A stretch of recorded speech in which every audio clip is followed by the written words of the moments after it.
Ichigo awakens by Talach, Chapter 40, Union of War Gods. Union of War Gods. Living World, Soken's grave. Urahara and Ichigo made their way to the final resting place of their teacher and grandfather. It's been half a month since they finally went to Soul Society, half a month since Aizen's treachery was revealed, half a month since Uryu found his grandfather's killer, half a month since Soken's dream and the dream of many Quincy in his time was finally realized. The third seat of the Living World squad was a Quincy, recognized as a valuable ally to the Shinigami.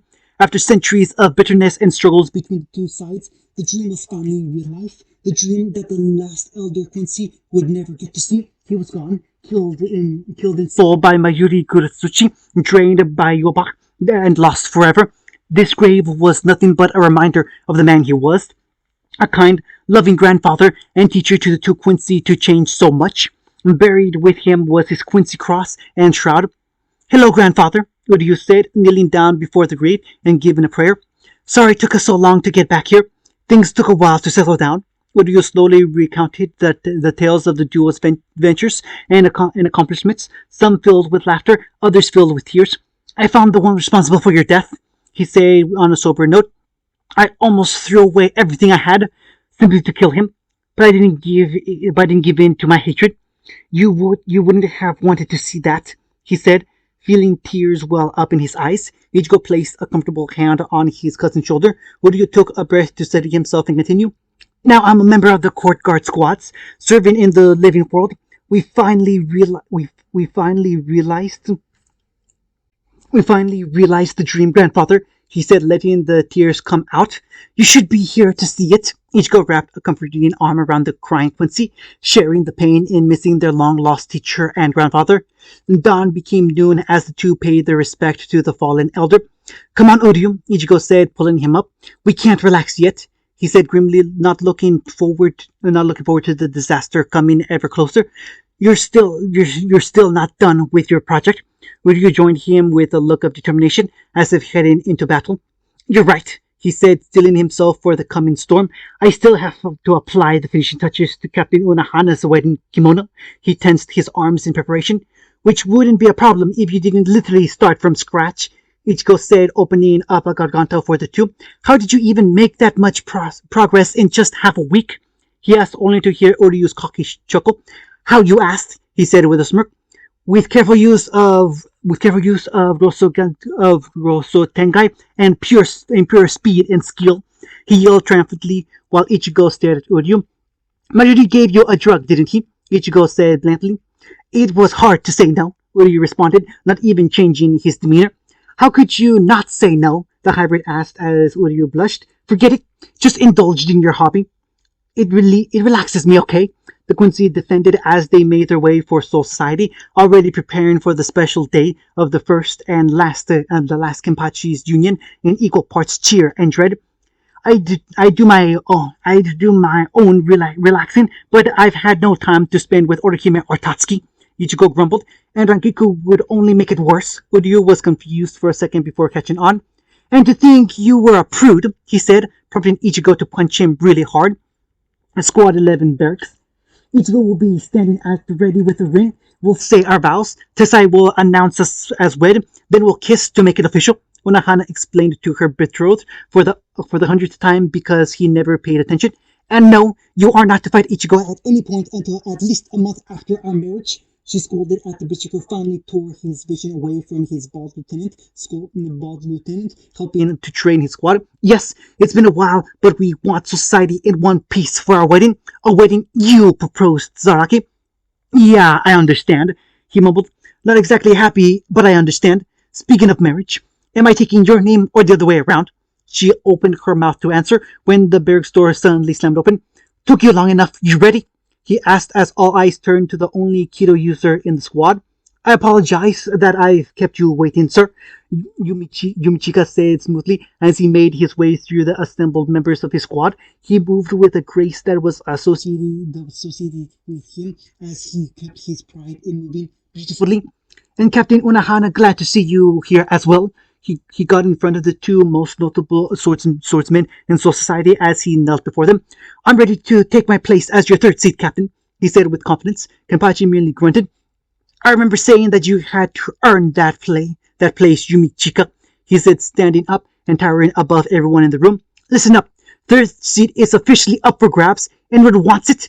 Head outside and fight Yumichika, he announced, making a good number of his squad cheer, some saying that Keto is for the weak. Yumichika didn't deserve it for lying about his skills.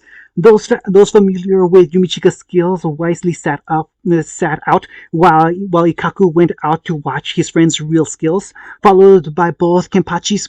Thus, Yumichika stood in the courtyard of his squad's barracks to face his opponents.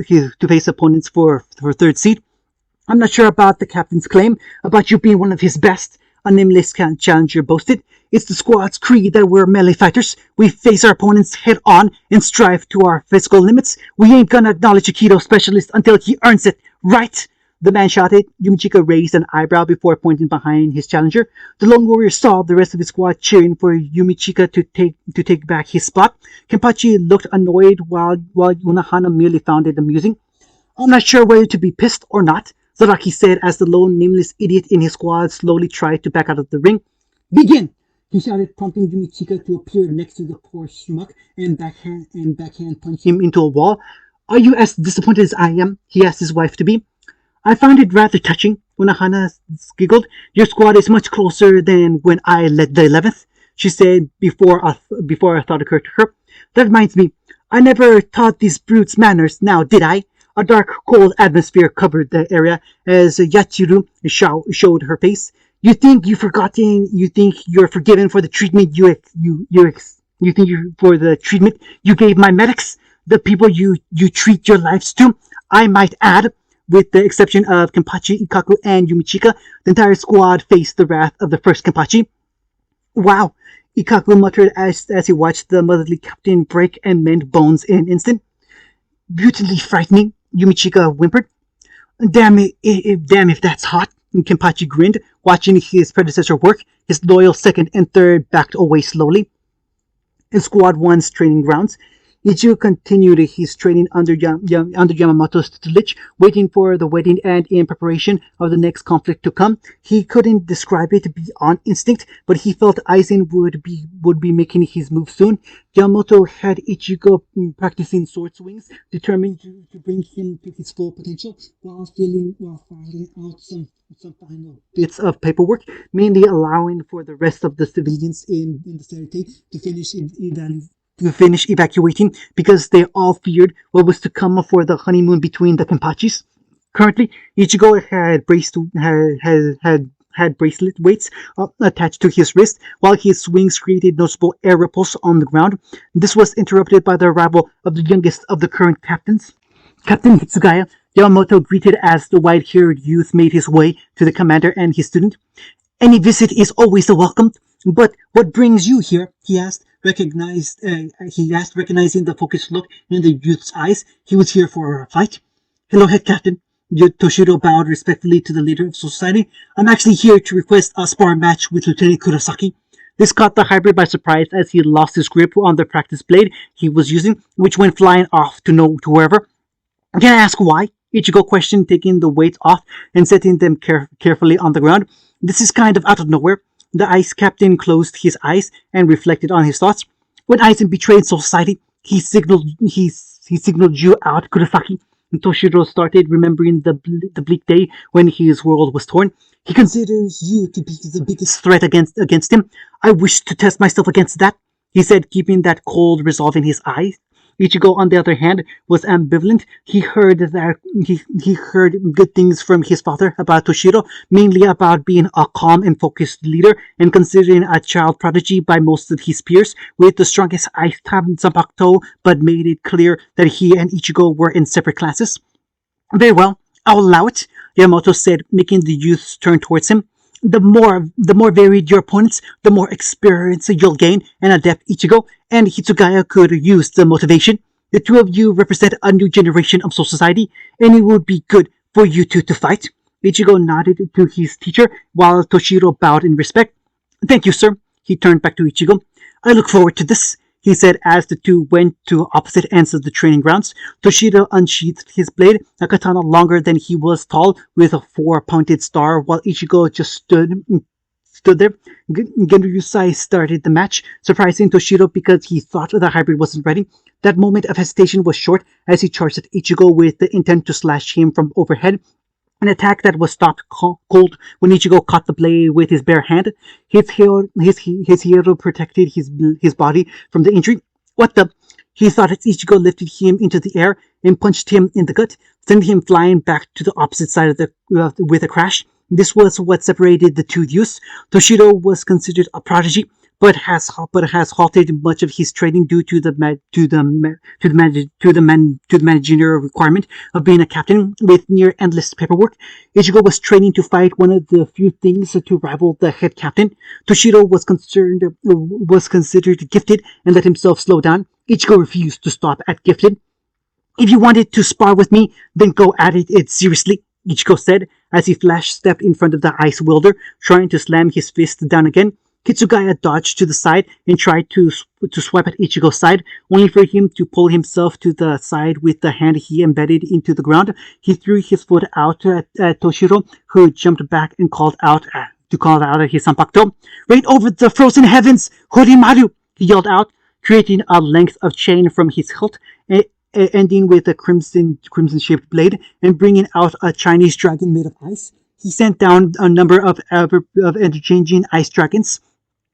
Remembering how their last bout went, Ichigo's response was to create a single katana blade and swing a Getsuga blast, destroying each of the dragons as he shot himself towards the young captain. The moment he was in front of the ice wielder, he swung his blade down and sent Toshiro to the earth like a cannon shot.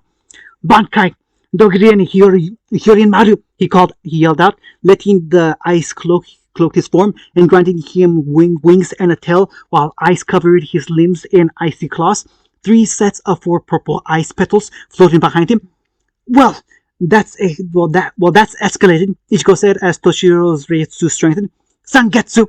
He said, changing the blade in his hand, but began to compress his power around himself. His katana grew in length and turned as black as night.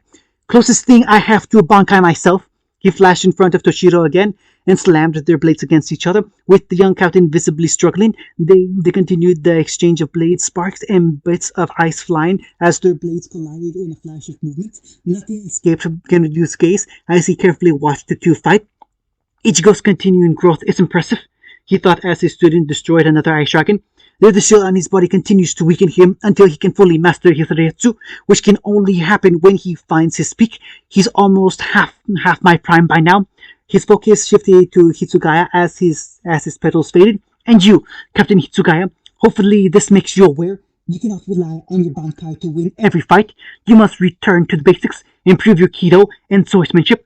Toshiro used his chance to get Ichigo caught in a pincer attack between more dragons, 5 in front and 1 behind. Ichigo summoned one of his spirit bow and fired 5 massive bolts to destroy the attack in front and throw a spirit ikotsu at the one behind him, shattering the entire beast. It was then that several giant ice pillars surrounded him. It takes a while to do this, Hitsugaya explained as another petal faded, leaving him with one. I made sure to distract you with my dragons and use their ice to mold this technique. This fight is mine. He twisted his sword, making them all shoot towards Ichigo. The hybrid watched as the ice came at him, while his pinky finger turned black and began to crackle. The ice encased him just as he called out the spell. Hado 96, Itokaso. He whispered, creating a form of katana out of concentrated crimson flame, instantly turning the ice to steam and created a heated shockwave that shook a good portion of the Serete. Hitsugaya stared in shock as Ichigo shampooed in front of him and took a fierce punch to his gut, dispelling his Bankai and knocking him out. And that's my win, he said as he brought the two of them down, his finger regenerating from using that spell. Sorry about the mess, Sensei, he told Yamamoto as he dropped off the young captain. It's no matter, Ichigo. This should show the boy that he cannot rely on his Bankai for everything, he said, looking down at the young captain. He earned his position, but still such a child. That shall be rectified. Ichigo bowed and took his leave, needing to get ready for Zaraki's wedding. On his way, he found his lost practice sword, with several Shinigami struggling to move it from the crater it was in. Sorry, he said as he went over to the blade. He lifted it effortlessly. Lost my grip on that. Anyone hurt? He asked as the Sorted Soul Reapers slowly shook their heads. Good, he said with a smile as he walked off, preparing for the wedding of the match made in hell. Kenpachi's wedding reception. Chaos. That was the word used to describe what happened. For the most part, everything went fine in the ceremony. Everyone was in place. Kenpachi's squad was behaving. His kimono was still in one piece. Nothing was on fire. Yamamoto walked Unohana down the aisle alongside with some of her older colleagues. Tessai led the ceremony, and the two Kenpachi exchanged sake and rings and were officially wed. Zaraki taking his wife's name since he never had one. Unohana threw the bouquet, which was caught by Rukia, though by the smirk on a certain cat that was intentional, since Ichigo and her wedding was next. All in all, a civil affair. Then everyone started drinking. Rankiku somehow talked Tatsuki and Rukia into drinking with her. Kyoraku accidentally switched his non-alcoholic beverage he brought with the alcoholic ones, and Chad learned he was a low tolerance. Nemu was last seen dragging an unconscious Uryu away. Ishin was sharing a few drinks with his side of the family, who were in talks with the Kuchiki elders. Yumichika was roped into stylizing some of the SWA's hairs, while Ichigo was nursing a black eye from a fistfight with most of the 11th that was for fun. At some point, no one is sure how, the bathroom caught fire. Orihime got the short straw and had to stay in the living world while the other leading members of the 15th went to the wedding. She was the winner in the matter. I'm starting to question my own sanity, Kenpachi Saraki Unohana said to his new wife, because I should never be one of the more sane and well-behaved people at a party. Retsu let out a giggle as Hisagi made a poor drunk choice of words that earned him a punch to the face. Ichigo never got that memo about jokes regarding Matsumoto's boobs. Just wait till later, dear, she said, letting her Yatsuyu side come out. We'll have our fun. Then Zaraki grinned in anticipation while Ichigo's ladies dogpiled on him. He cried for help when ignored. World of the living. Everything seems all right. Just making final repairs after the bank's incident, Hiyori told Orihime over her soul tracker. Didn't think interference like that would crash practically all our systems. It was the middle of the night, and Orihime joined the squads on patrol. Division 15 was the de facto front lines of Soul Society, with empowered humans at the forefront. Vigilance was key for the squad. So it meant a lot to Orihime that her friends trusted her to keep everything safe and ready for their return. Lisa and Hyoji were busy dealing with the remaining problems from their return. Lisa, the time with the blanks so viciously, and sense were their best bet for now. Hyoji didn't want to reactivate anything unless she was sure nothing would explode. Right, you focus on that, and I'll call it a night after one last sweep, Orihime responded, planning a route that would end at her home. Okay, stay safe, kid, Hyoji said as she hung up on the barrier maiden. She started walking just as she felt a disturbance right behind her. She turned to see a large humanoid hollow with a dual-layered cowl ending in a point on its head, a long whip-like tongue, and a hovering top where its legs should be. Its Ryatsu was obviously greater than most hollows. That's a Menos, she whispered as it attacked her with its tongue. She jumped out of the way and immediately attacked. Koten Sanshun, she yelled out, sending her primary attack at the hollow, nearly bisecting it and attacking the edge of the hollow's hole. Then the upper half suddenly disappeared while the lower half was revealed to be a severed body and began to charge at her. Satin Kishin! She summoned her shield, stopping the misshaped hollow and leaving her exposed from the other half of the attacks. The monster's tongue came at her, only to stop an inch from her face as the creature froze. A paper charm stuck to its face. What am I going to do with you? She heard a familiar voice speak out as the other hollow disappeared for the moment. Always getting into trouble, but I guess this time's my fault. She turned to see her older brother, looking slightly annoyed. I should have started training you when you manifested your Shun Rika, but that can wait till later, after I deal with these hollows. Illustrated Guide to Soul Reapers. The SMA recruits new members, set after Ichigo fought the Flowbringers.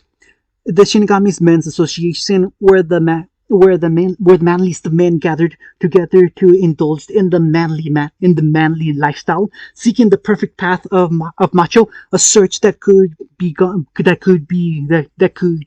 better. Tetsu Simon looked over his fellow associates, Lieutenants Kira Hisaki and Omiyata, and Captain Utikata, Akan from Squad 12, and third and 8th seat of Squad 4. Imura and Ogido.